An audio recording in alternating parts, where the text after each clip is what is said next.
Today I'm going to be talking about how I set myself up for financial success and quit my job at 25.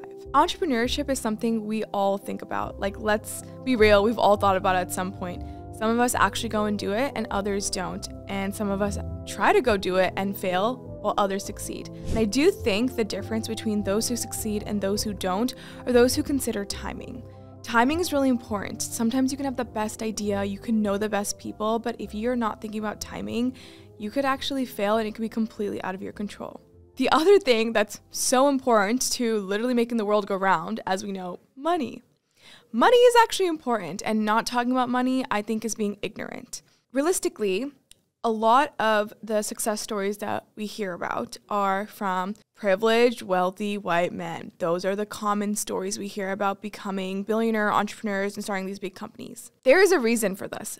Obviously, it has to do with the wealth and the privilege and these racial biases that come with being these types of people. So I am obviously not a white man. I don't come with those advantages. So me just frivolously starting a company without actually being intentional about it and thinking about how I can actually set myself up for success is being ignorant. And so what I knew literally since I was 14 was that I wanted to start a company. But if I just graduated and started Junshi, like, I would fail. Like, I would have failed. It would never have become as big as it is today. I would have had no chance to succeed because I had a student loan and I wanted financial independence. I wanted to have my own apartment and have, like, live like a normal 20-something person and, like, actually have money to, like, eat and pay for rent. And so I had to think about that. And the reality situation, that's not going to happen in the first few years of building your company. Plus, if you put a lot of financial stress on yourself when you start a company, it really blocks your mind from being creative. It drains you emotionally, so you don't have the energy to put into building your business. And so it already puts you 10 steps behind. So that's kind of what I want to talk about today. How did I really create an environment, specifically a financial environment for myself, where I could actually wake up in the morning and focus on building my craft and building my company and not focusing on how am I going to bring food to the table or how am I going to make money today. So I kind of want to share the 5 things that I did to set myself up for success. I really want you to take this as inspiration. At the end of the day, this is my story. This is my journey. Your journey is going to be very different, but there's a lot of lessons and things you can learn from my story and things you can take away that apply to your life that I'm hoping you do and get from this episode. So let's start with the first thing. I mentioned that I went to the Ivy and Young Academy, and it was effectively a 4-year degree in entrepreneurship in some ways. And the last year we had a capstone project, and it was literally what we needed to do to graduate. And in the capstone project, they literally said, build a company. It was kind of just simply that. And we had an entire year to do it, and we had to kind of go through the steps of entrepreneurship, which were, figure out a problem you care about, think of solutions to solve it, what would be your MVP, and how would you launch it to market, things like that. So I really spent that year in college building Junshi, which is funny because I didn't quit my job to build Junshi until 3 years after I graduated. So think about it. I had my idea. I knew what I wanted to do. I had figured out my MVP. I'd figured out the first thing I needed to do to test the idea in college.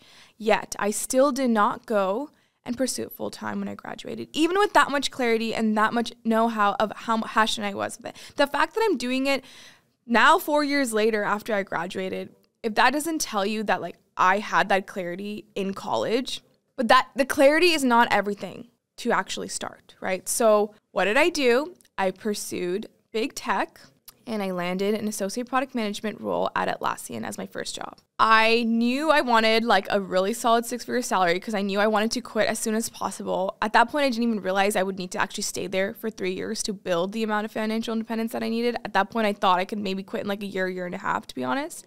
And it has to be something that, like, I actually like. So for me, product management was the only thing I could even see myself surviving in, something that I liked. So I really worked hard to get this job out of college, and I really focused on that. That was very challenging, and that honestly can reserve for a different episode of, like, how I actually went and did that, because that was, like, a whole journey itself. But what I really want to emphasize in this point is getting a big tech job is not the answer. That's not what I'm about to say as, like, the lesson learned. Specifically, working for Atlassian was really the key because the potential of the stock price was so high when I joined. In fact, it literally 3x'd at my time there.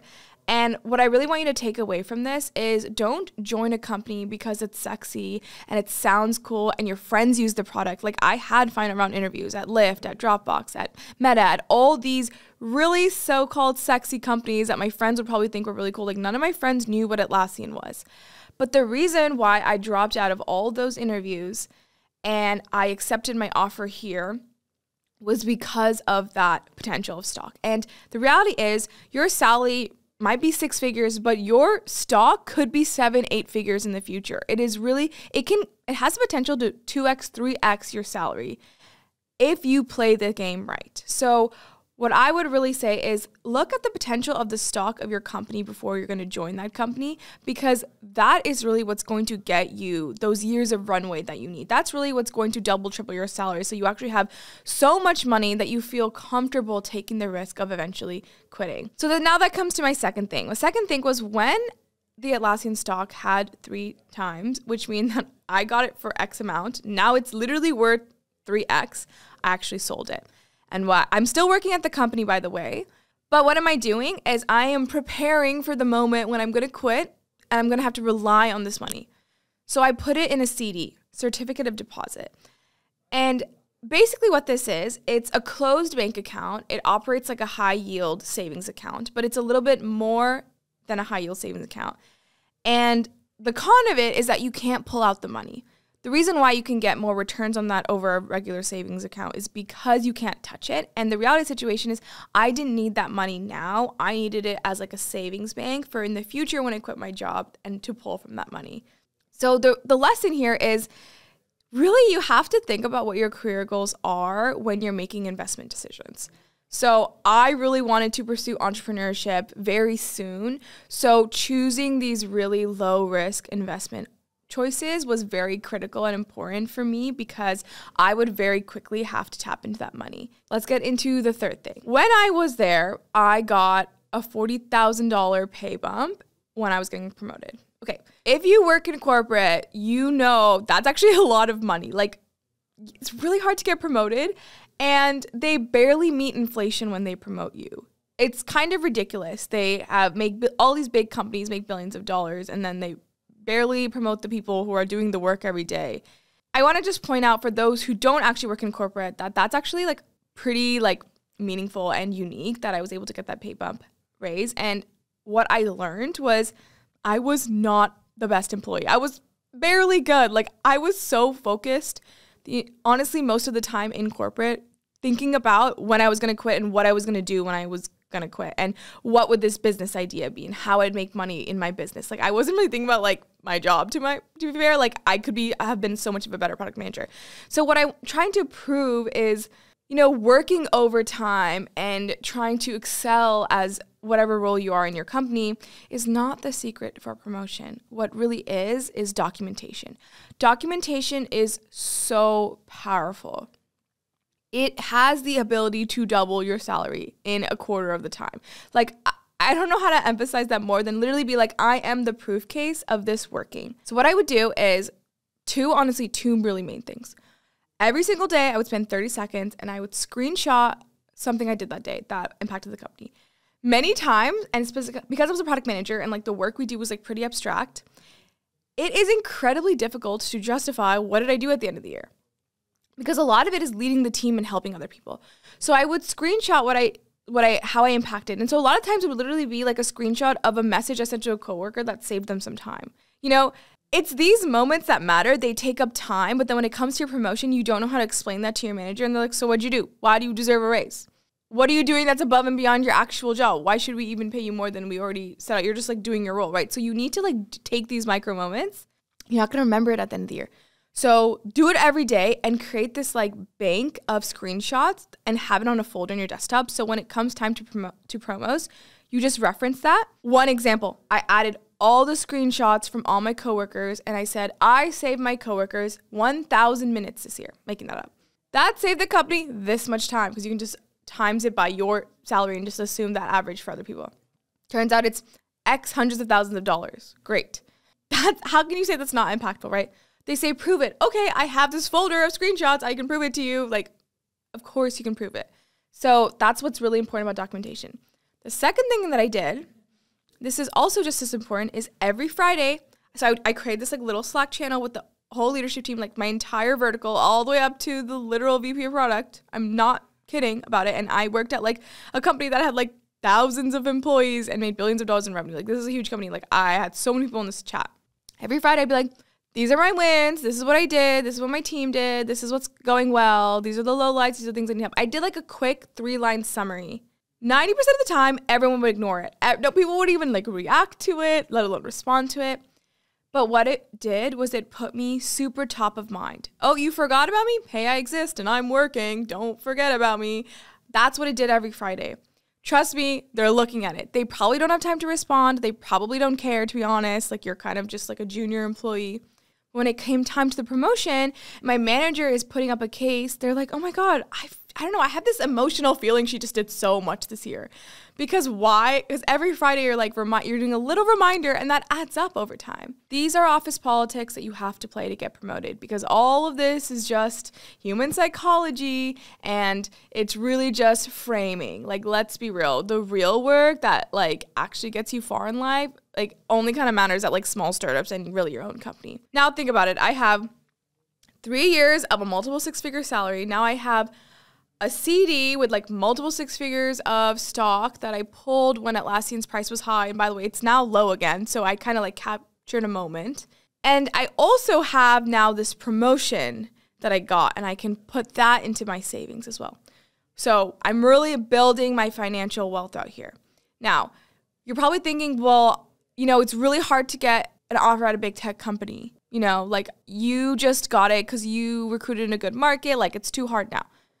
Fine, maybe it's not going to be as high as this. Maybe it's, 5 figures. Maybe it's not 6 figures and it's at a startup. That's fine because you can still take parts of the strategy and it's still meaningful runway. Like maybe it's not 3 years of runway. It could be a year of runway or 2 years of runway, right? And I really feel like there's just like kind of like caps at what you can do here, but like some portion of what I'm doing is still incredibly meaningful.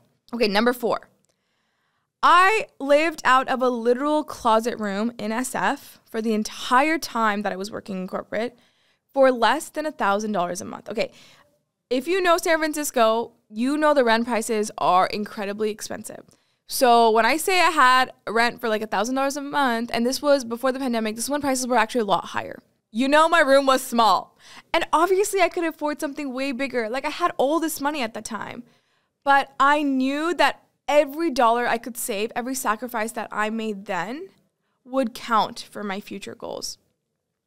And the reality of the situation is your financial needs get more as you get older. So the lower you start, the slower you have to force yourself to upgrade your life. And it ends up saving you like tons of money, like thousands of dollars in the long run. And what do you do with that money that you save? You invest it in yourself. You invest it in the time that you want to start a company. You want to like do a course. You want to like invest in your professional goals. There's no better investment than yourself. So you have to make these sacrifices early in your career when maybe you're unsure of what you're going to do with that money. Start to build that bank. Start to build that runway so that when you do know, you don't have to be in that situation where you don't have the ability to make those dreams a reality. Now, the last and final one. This one's a little controversial, but I would say take it with a grain of salt. When I was ready to quit, I went on a 3-month paid sabbatical with my company. For those of you who don't know what a sabbatical is, it's basically like a leave of absence, but you get paid for it. And I very specifically did this when I was ready to quit. And this is really important. Always ask for more, but only when you're 100% ready to leave the company.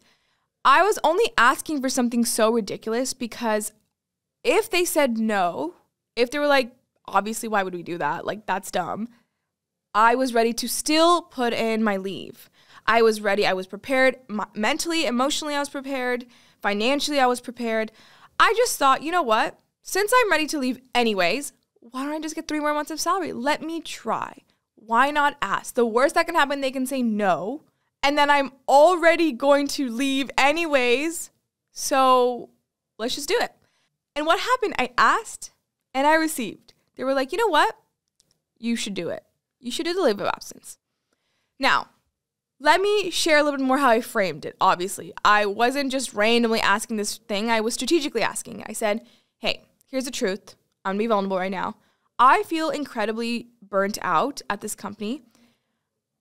Less because I feel like I'm being worked too hard, but more because I'm pretty unclear about what I want from my life right now and what I want from my career. And I don't know, to be honest, if Atlassian is that place for me, if product management is that place for me.